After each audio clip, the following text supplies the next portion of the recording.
నమస్తే అండి, welcome to my channel.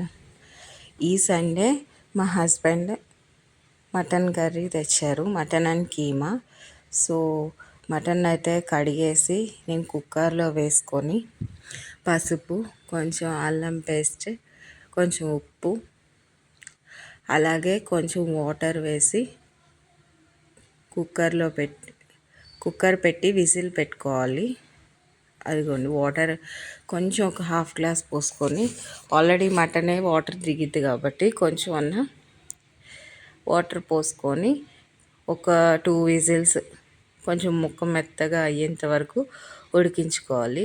అలాగే కీమా కూడా తెచ్చారు, దానికోసం నేనైతే ఒక స్టవ్ మీద కుక్కర్ పెట్టుకొని ఒక స్టవ్ మీద ప్యాన్ పెట్టి ఆయిల్ వేసి ఉల్లిపాయ పచ్చిమిర్చి వేసుకొని కొంచెం అట్లా ఫ్రై చేసుకుంటున్నాను. నేనైతే కీమా ఫ్రై ఇలాగే చేసుకుంటాను. ఒక ఉల్లిపాయ కోసి వేసుకున్నాను, అలాగే 2 పచ్చిమిర్చి. ఇలా ఆనియన్స్ ఫ్రై అయ్యేదాకా ఒకసారి కలుపుకొని, అలాగే ఇలా ఫ్రై అవుతుండగా కీమా కడిగేసుకున్నానండి. నేను కీమా కడుక్కొని పక్కన పెట్టుకొని, ఆనియన్స్ ఫ్రై అవుతున్నాయి కదా, అలాగే ఒక టమాటా కూడా నేను వేసుకుంటాను టేస్ట్ కోసం. ఒక టమాటా కట్ చేసి వేసుకున్నాను. ఈ 3 బాగా ఫ్రై అయ్యేదాకా ఒకసారి కలుపుకొని, టమాటో వేసుకుంటే టేస్ట్ వేరేగా వస్తుంది, కానీ ఆ టేస్ట్ బాగుంటుంది. అందుకే నేను టమాటా కూడా వేసుకుంటాను ఫ్రైలో. కొంతమంది ఇష్టపడరు.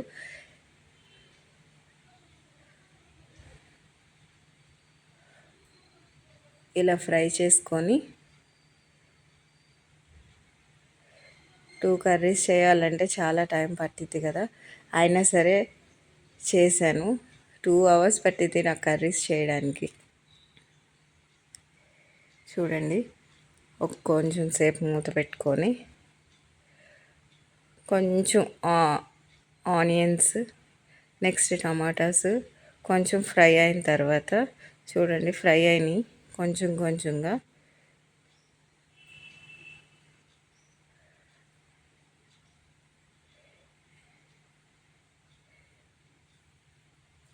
ఇలా ఫ్రై అయిన తర్వాత కీమా వాష్ చేసుకొని పెట్టుకున్నాం కదా, ఆ కీమాని కూడా వేసుకోవాలి. ఆయిల్ బయటకు వచ్చేసిందండి, అంటే ఫ్రై అయినట్టే. సో నేనైతే కీమాని వాష్ చేసుకున్న దాన్ని వేసుకుంటున్నా.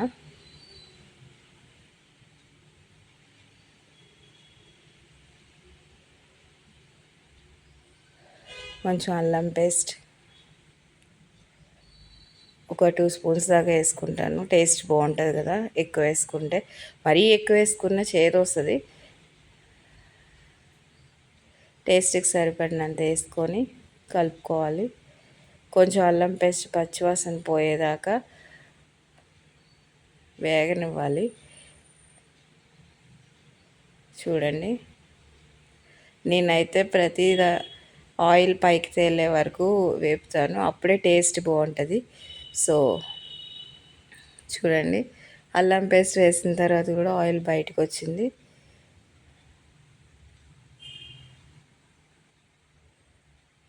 చాలా బాగుంటుంది ఇలా చేస్తే. ఆయిల్ బయటకు వచ్చిన తర్వాత కీమా తీసుకొని, వాష్ చేసిన కీమా ఉంటుంది కదా, ఆ కీమాని వేసుకొని కొంచెం మన టేస్ట్కి సరిపడినంత సాల్ట్, నేనైతే 2 స్పూన్స్ వేసుకున్నాను, తర్వాత మళ్ళీ చెక్ చేసుకుంటాను. సో 2 స్పూన్స్ సాల్ట్ వేసి ఒకసారి ఉప్పు అంతా కీమాకు పట్టేలాగా కలుపుకోవాలి. అలా కలుపుకున్న తర్వాత దానికి సరిపడినంత పసుపు అనేది కొంచెం ఎక్కువ వేసుకుంటేనే నాన్ వెజ్లో బాగుంటుంది. అంటే మరీ ఎక్కువ కాదు, జస్ట్ ఒక స్పూన్, ఒక చిన్న టీ స్పూన్తో వేసుకుంటే బాగుంటుంది. కలర్ఫుల్గా ఉంటుంది అన్నమాట, మరీ కలర్ కనిపించకుండా. లైట్గా ఉంటుంది అనమాట. సో నేనైతే పసుపు కొంచెం 1 టీ స్పూన్ వేసుకున్నాను. సో ఇంకా ఈ కీమాని బాగా ఉడికించుకోవాలి. ఒకసారి కలిపి పెట్టుకొని చూడండి, నేను కలిపి పెట్టుకుంటున్నాను. కలిపి పెట్టుకొని మూత పెట్టి ఉడికించుకోవాలి. ఒక 10-15 మినిట్స్ దాకా మూత తీయకుండా ఉడికించుకోవాలి. ఎందుకంటే మధ్య మధ్యలో మూత తీస్తే సరిగ్గా ఉడకకపోవడం అలా జరిగింది. చూడండి, ఉడికింది. ఒక 15 మినిట్స్ తర్వాత ఇలా వాటర్ వచ్చేస్తాయి అన్నమాట కీమా నుంచి. ఈ వాటర్ అంతా పోయేంత వరకు కీమాని ఫ్రై చేసుకుంటూనే ఉండాలి. చూడండి, ఫ్రై అవుతుంది. వాటర్ మ్యాక్సిమం పోయినాయి, ఇంకొంచెం ఉన్నాయి. అది కూడా లిడ్ తీసేసి వేపితే బాగానే ఉంటుంది. చూడండి, వాటర్ మొత్తం పోయినాయి, ఫ్రై లాగా వచ్చేసింది కీమా.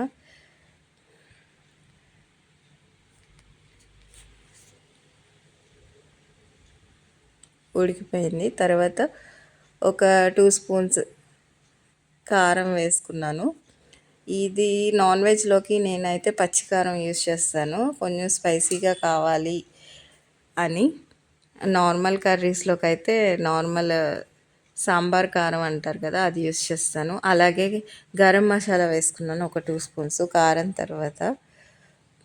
సో ఇప్పుడు కలిపేసుకొని ఒక 10 మినిట్స్ ఉడికించుకోవాలి. అప్పుడు కారం మసాలా అన్నీ పడతాయి బాగా.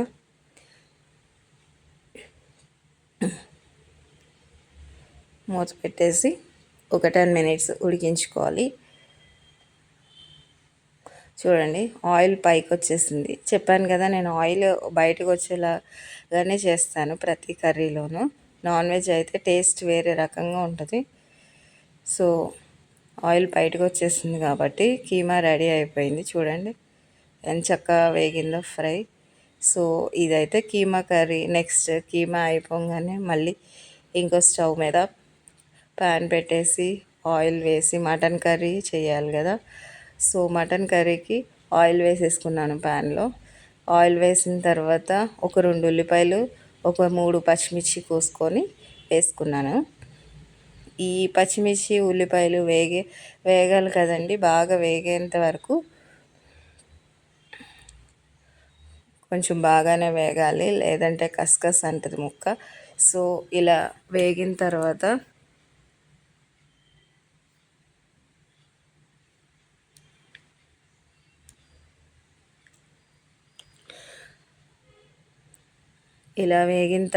టమాటాలు కూడా వేసుకున్నాను. ఒక్కటే టమాటా వేసుకున్నాను టేస్ట్ కోసం. చాలా బాగుంటుంది మటన్లో టమాటా అనేది. సో ఈ పచ్చిమిర్చి ఆనియన్ టమాటా వేగిన తర్వాత ఒక 2 స్పూన్స్ దాకా అల్లం పేస్ట్ వేసుకున్నాను. ఎందుకు తక్కువ వేసుకున్నానంటే ఆల్రెడీ మటన్ ఉడికించేటప్పుడు కొంచెం వేసుకున్నాను కాబట్టి దీంట్లో కొంచెం తగ్గించాను. సో అల్లం పేస్ట్ వేసి బాగా వేయించుకోవాలి. ఆయిల్ పైకి వచ్చేంత వరకు. ఎందుకంటే నాన్ వెజ్లో అలా వస్తేనే బాగుంటుందండి, బాగా వేగుతాయి అన్నీ కూడా. చూడండి, ఆయిల్ పైకి వస్తుంది. అలా వేయించుకున్న తర్వాత కుక్కర్లో ఉన్న మటన్ వాటర్ పడకుండా జస్ట్ ముక్కల వరకు వేసుకోవాలి. ఇలా వేసుకునేటప్పుడు మా హస్బెండ్ వచ్చారనమాట. వచ్చి ఏంటి మటన్ కర్రీ చేస్తున్నావా, నేను దోసకాయ మటన్ చేయమన్నానుగా అన్నారు. నాకేం చేయాలో అర్థం కాదు. ముక్కలు అయితే వేసేసాను మొత్తం అన్నీ. అప్పుడు నేనేమి అనుకున్నానంటే ఇప్పుడు దోసకాయ మటన్ ఎలా చేయాలి, మళ్ళీ అదంతా పెద్ద ప్రాసెస్ అనుకున్నాను. కానీ నేనైతే ఎలా చేశానో చూడండి. ఇలా మటన్ అంతా వేసేసుకున్న తర్వాత కలుపుకుంటున్నాను. నాకైతే ఒక ఐడియా వచ్చింది. మళ్ళీ ఉల్లిపాయలు అవన్నీ కోసి మళ్ళీ సపరేట్గా కర్రీ ఎందుకు అని, ఎలాగో అన్నీ వేసేసాను. కానీ కొంచెం ఏం చేశానంటే ఒక గిన్నె తీసుకొని దాంట్లోనే మటన్ కర్రీని కొంచెం సెపరేట్ చేశాను. సెపరేట్ చేసి అది ఒక దోసకాయ కోసేసుకున్నాను. ఒక దోసకాయ కోసుకొని పక్కనే ఒక స్టవ్ వెలిగించాను. ఈ మటన్ ఉడుకుతూనే ఉంది. పక్కన ఇంకో స్టవ్ వెలిగించి ఒక కళాయి పెట్టి దాంట్లో కొంచెం ఆయిల్ వేసుకొని, ఏం చేయాలో అర్థం కాక ఇలా చేసేసాను సింపుల్గా. ఆయిల్ వేసి నేను దోసకాయలు కోసుకున్నాను కదా, ఈ మటన్ పక్కన ఉడుకుతూనే ఉంది. చూడండి, కొంచెం ఉడికేదాకా ఉంచుకోవాలి. అలాగే ఇటు పక్క ఆయిల్ కూడా ఫ్రై అయిపోయింది. తర్వాత దాంట్లో దోసకాయ ముక్కలు వేసేసాను డైరెక్ట్, ఉల్లిపాయ పచ్చిమిర్చి ఏం కోయకుండా వేసేసి దోసకాయ ముక్కల్ని బాగా వేయించుకున్నాను, బాగా మగ్గేదాకా. ఇలా దోసకాయ ముక్కలు వేయించుకొని దాంట్లో కొంచెం ఉప్పు, అలాగే కొంచెం పసుపు వేసి ముక్కలు బాగా ఉడికేంత వరకు ఉడికించాను. ఇలా దోసకాయ ఉడుకుతున్నాయి. పక్కన మటన్ కర్రీ కూడా ముక్క అంతా ఉడికిపోయింది. ఆల్రెడీ కుక్కర్లో ఉడికించాం కాబట్టి పెద్ద టైం పట్టదు, ముక్క ఉడికినట్టుంది. సో దీంట్లో ఒక 2 స్పూన్స్ దాకా కారం, కొంచెం ఎక్కువే వేసుకోవాలండి కారం స్పైసీ కావాలంటే, లేదంటే తక్కువ వేసుకోవచ్చు. నేనైతే 2.5 దాకా వేసుకున్నాను. వేసుకొని అలాగే కొంచెం గరం మసాలా, మీకు ఎంత కావాలంటే అంత వేసుకోవచ్చు గరం మసాలా. నేనైతే నాకు టేస్ట్కి 2 స్పూన్స్ కావాలని వేసుకొని బాగా కలుపుకున్నాను. ఇది చూడండి, కారం మసాలా బాగా పట్టాలని కలిపేసుకొని ఒక 2 మినిట్స్ అలాగే ఉడికించాను.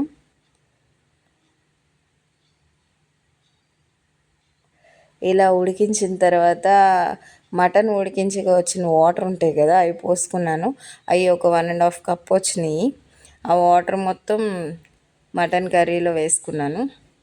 అప్పుడు కొంచెం టేస్ట్ బాగుంటుంది. ఆ వాటర్లో కూడా ఏముంటాయి, మటన్ టేస్టే ఉంటుంది కాబట్టి ఆ వాటర్ పోసుకున్నాను. పోసుకొని కొద్దిసేపు ఒక 2 మినిట్స్ అలా ఉడికించి,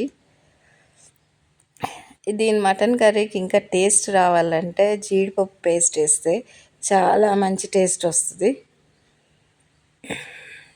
చూడండి, నేను జీడిపప్పుని మిక్సీలో వేసుకొని కొంచెం ఒక 3-4 స్పూన్స్ వరకు వేసుకున్నాను. వేసుకొని బాగా థిక్నెస్ వచ్చేదాకా కలుపుకున్నాను. కలర్ బాగుంటుంది, టేస్ట్ కూడా చాలా బాగుంటుంది మటన్ కర్రీలో. నేనైతే మటన్లో, చికెన్లో కూడా వేస్తాను జీడిపప్పు పేస్ట్ అనేది. వేసి మూత పెట్టుకొని ఉడికించుకోవాలి ఒక 5 మినిట్స్ దాకా. కొంచెం మీడియంలో ఫ్లేమ్ పెట్టి ఉడికించుకోవాలి. చూడండి ఎంత చక్కగా ఉడికిందో.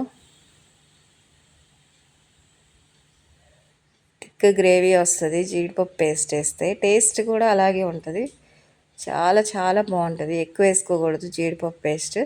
ఇలా మూత పెట్టి అది ఉడుకుతూ ఉండగా ఇటుపక్క దోసకాయలు కూడా కొంచెం ఉడుకుతున్నాయి. చూడండి, హడావిడిగా చేసేసాను ఈ కర్రీ అయితే మాత్రం. ఇలా ఉడుకుతున్నప్పుడు ముందుగా మనం మటన్ కర్రీలో తీసిన మటన్ ఉంటుంది కదా, అది వేసేసాను. వేసేసి ఉడికించానండి. చూడండి ఉడికినాయి.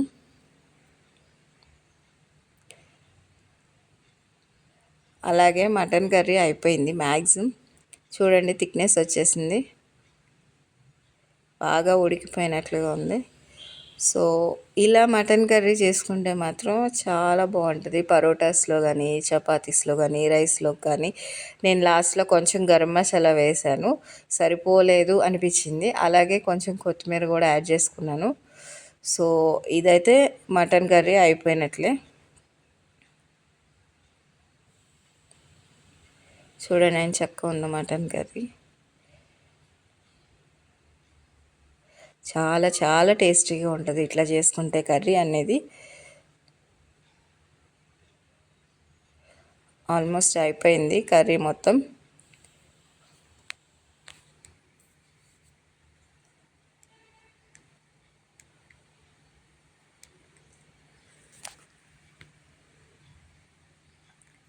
చూడండి ఉడికిపోయింది కర్రీ అంతా. సో నేనైతే గ్రేవీగా వచ్చేసింది కదా, ఇంకా నేనైతే స్టవ్ ఆపేసాను. చూడండి ఎంత బాగుందో గ్రేవీ కర్రీ.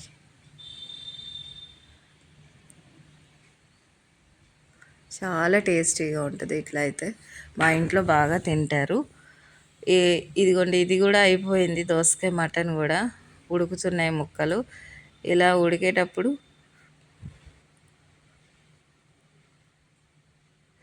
ఒక స్పూన్ 2 స్పూన్ల దాకా వేసుకోండి కారం. నేనైతే 2 స్పూన్స్ దాకా ప్రిఫర్ చేస్తాను, ఎందుకంటే కొంచెం స్పైసీగానే తింటారు కాబట్టి మా ఇంట్లో. అదిగోండి అయిపోయింది చూడండి. యాక్చువల్గా ఇక్కడికి అయిపోయినట్లే కర్రీ, కానీ నేనైతే కొంచెం టేస్టీగా ఉండాలి, మరి ఇట్లా ఉంటే తినరేమోనని కొంచెం గరం మసాలా వేసి కొంచెం ఉడికించుకున్నాను. ఉడికించిన తర్వాత నాకేమనిపించిందంటే దీంట్లో గ్రేవీ లేకపోతే బాగోదు అని అనిపించింది. కొంచెం గ్రేవీలా కావాలి అని నేనేం చేస్తానంటే ఒక హాఫ్ గ్లాస్ దాకా వాటర్ పోసాను. అంటే ఒక చిన్న కప్పు వాటర్ పోసి ఇదిగోండి ఇట్లా కొంచెం వాటర్ పోసి ఉడికించుకుంటున్నప్పుడు ఇందాక కొంచెం జీడిపప్పు వేసి మిగిల్చుకున్నాను. అది ఒక 3 స్పూన్స్ ఉంటుందేమో. 3 స్పూన్స్ వేసేసుకొని ఈ జీడిపప్పు పేస్ట్ వేయడం వల్ల చాలా థిక్గా అనిపిస్తుంది. గ్రేవీ అనేది ఎక్కువ గ్రేవీగా కనిపిస్తుంది అనమాట. అందుకు నేను జీడిపప్పు పేస్ట్ వేసుకున్నాను. చూడండి ఎంత బాగుందో, కలర్ఫుల్గా ఉంటుంది. సో అయిపోయింది, ఇంకా కొత్తిమీర వేసి దించేసుకోవడమే. ఒక 5 మినిట్స్ ఉడికించుకొని దించేసుకోవడమే. అయిపోయింది దోసకాయ మటన్ కూడా. ఎలాగైతే కంప్లీట్ చేశానో 3 కర్రీస్. నాకు ఈ 3 కర్రీస్కి 1.5 అవర్ పైనే పట్టింది చేయటానికి. హస్బెండ్కి దోసకాయ మటన్, నాకు మటన్ కర్రీ, మా పిల్లలకి కీమా, 3 స్పెషల్స్ చేసేసాను. చూడండి థిక్గా వచ్చేసింది గ్రేవీ అంతా. సో కర్రీస్ అయితే తీసేసి డైనింగ్ టేబుల్ మీద పెట్టేసాను. ఇదిగోండి కీమా కర్రీ, ఇది దోసకాయ మటన్ ఎంత కలర్ఫుల్గా ఉందో, ఇది మటన్ కర్రీ, ఇంకా ఇది వైట్ రైస్. ఈ వీడియో నచ్చినట్లయితే please subscribe my channel, like చేయండి, కామెంట్ చేయండి.